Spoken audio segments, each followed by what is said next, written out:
Class 10th। आज हम last topic पढ़ेंगे, सामूहिक अपनेपन का भाव। लोगों द्वारा खुद को एक राष्ट्र का अंग माने जाने के बाद, यानी लोगों ने जो देश के स्वतंत्रता के लिए अनेक प्रकार के आंदोलन कर रहे थे, उन्होंने खुद को एक राष्ट्र का अंग माने जाने के बाद ही राष्ट्रवाद की भावना उनके अंदर पनपी है, और साथ ही उनके द्वारा एक सूत्र में बांधे जाने का कोई रास्ता खोज लिया जाता है। लेकिन राष्ट्र लोगों के दिमाग में एक वास्तविक रूप कैसे लेता है और अनेक समुदायों, क्षेत्रों और भाषाओं से संबंधित है। यानी हमारे देश में पता है आपको, अनेक प्रकार के समुदाय, अनेक प्रकार की बोलियां, अनेक प्रकार की वेशभूषा, संस्कृति सभी अलग अलग होते हैं, और इन्होंने इस आंदोलनों को अपनेपन का भाव किस प्रकार बनाया, तो ये पढ़ेंगे इसमें। तो यहाँ पर सामूहिक अपनेपन की यह भावना आंशिक रूप से संयुक्त संघर्षों के चलते हुए पैदा हुई थी। यानी आपस में जब संघर्ष करते हैं लोग, तो उनमें एकता का भाव उत्पन्न होता है। इसके अलावा बहुत सारी सांस्कृतिक प्रक्रियाएं भी थी, जिनके जरिए राष्ट्रवाद लोगों की कल्पना और दिलो दिमाग पर छा गया था।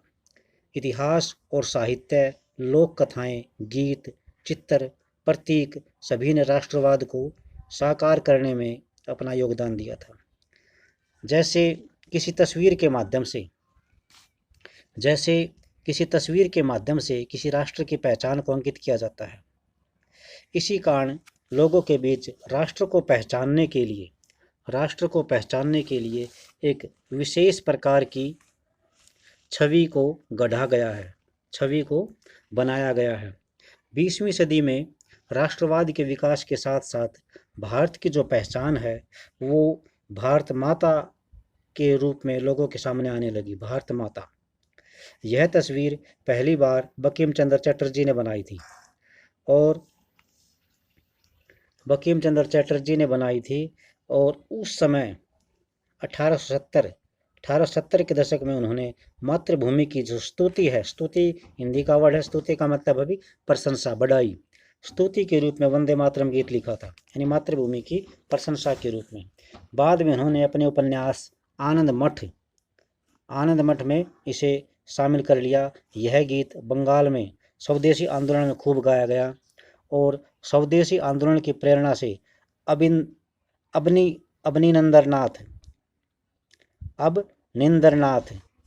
टैगोर ने भारत माता की जो छवि है उसको चित्रित किया। इस पेंटिंग में भारत माता को एक सन्यासिनी के रूप में दिखाया गया है।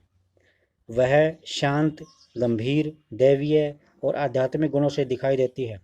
आगे चलकर इस छवि को बड़े बड़े पैमानों पर तस्वीरों में उतारा जाने लगा, और विभिन्न कलाकार भारत माता की तस्वीर बनाने लगे, और इस छवि के प्रति लोगों के मन में श्रद्धा होने लगी, और राष्ट्रवाद में इसे आस्था का प्रतीक माना जाने लगा। प्राचीन जो लोक कथाएं थी, उनको लोगों को सुनाया जाने लगा, और इसके कारण भी राष्ट्रवाद के विचार को, आंदोलन को जो है बढ़ावा मिला। 19वीं सदी के अंतिम चरण में भाट और चारण, इनका काम ही होता है कि लोक कथाओं को सुनाना। अंतिम चरण में भाटों और चारणों द्वारा सुनाई जाने वाली लोक कथाओं को राष्ट्रवादियों को प्रस्तुत किया जाने लगा। यानी इन कथाओं के अंदर राष्ट्रवादियों का गुणगान किया जाने लगा। वे लोक गीतों और जनश्रुतियों को, जनश्रुति क्या होती है, भी लोगों के द्वारा बताई जाने वाली, सुनी जाने वाली, जन माने पुरुष और श्रुति सुनी जाने वाली, इकट्ठा करने के लिए गांव गांव घूमने लगे। उनका मानना था कि यही कहानियां हमारी उस परंपरागत संस्कृति की सही तस्वीर पेश करती हैं, जो बाहरी ताकतों के प्रभाव से भ्रष्ट और दूषित हो चुकी है।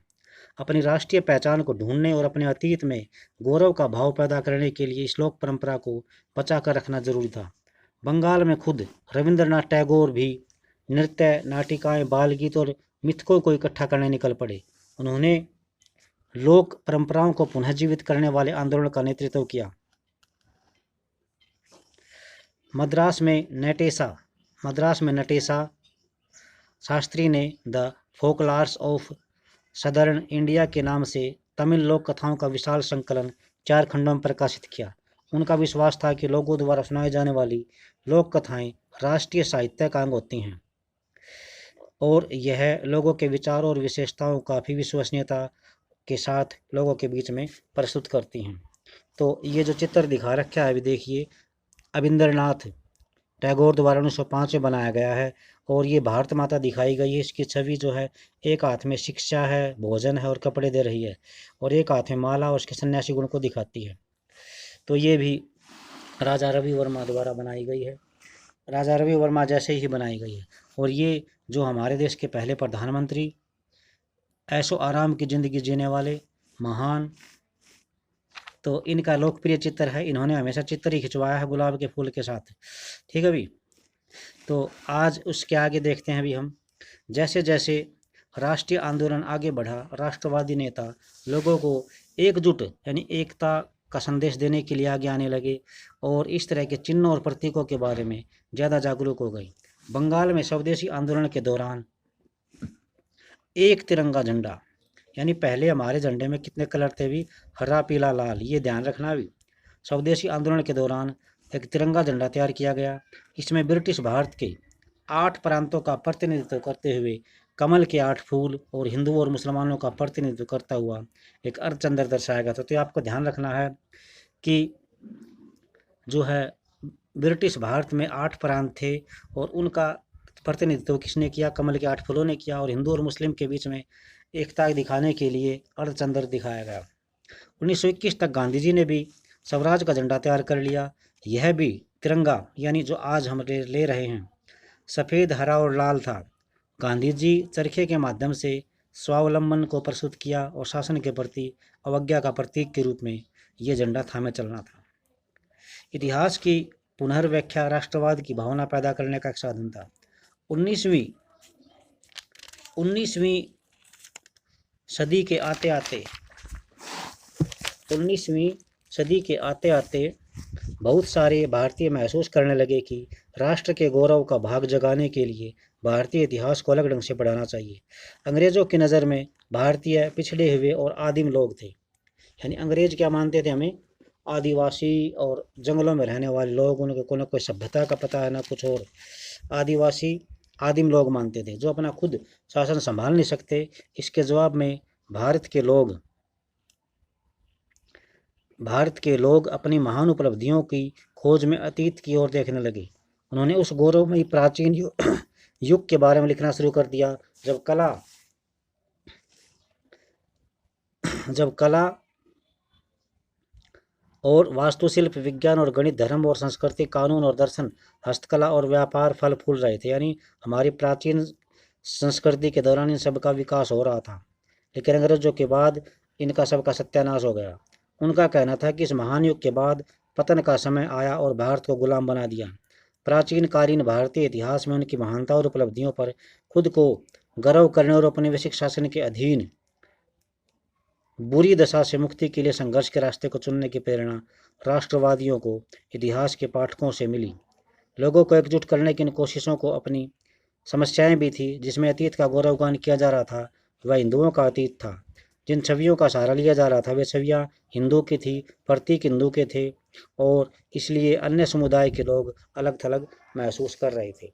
तो इसी के साथ ही हमारा जो ये चैप्टर लगभग ख़त्म होने को आ गया है।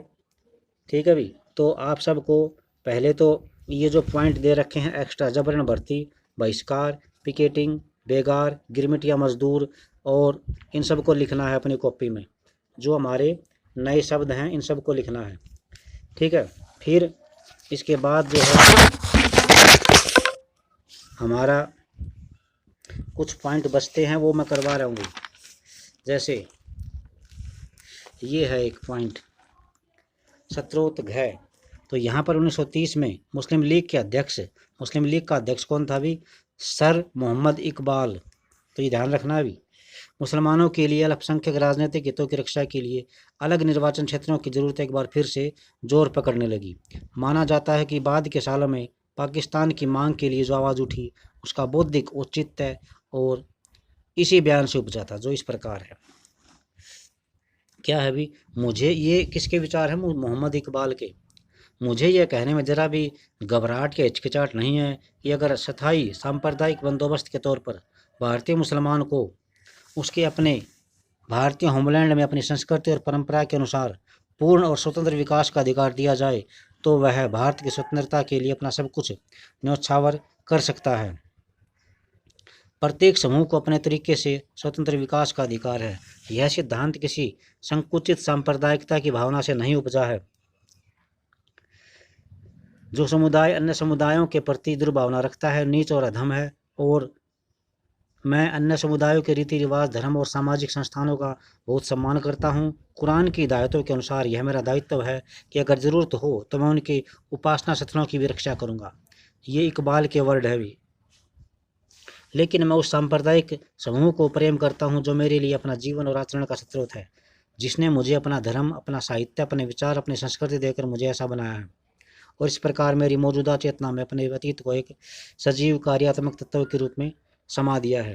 तो ये जो हैं सारे पढ़ लेना इनको, ये मोहम्मद इकबाल के विचार हैं। विचार अच्छे हैं, लेकिन दूसरे जो इसके साथी हैं जैसे जिन्ना, तो उसके विचार थोड़े से सही नहीं आते, वो अलग हैं। तो इनको पढ़ लेना और नेक्स्ट डे आपको इसके क्वेश्चन आंसर मिलेंगे। Thank you.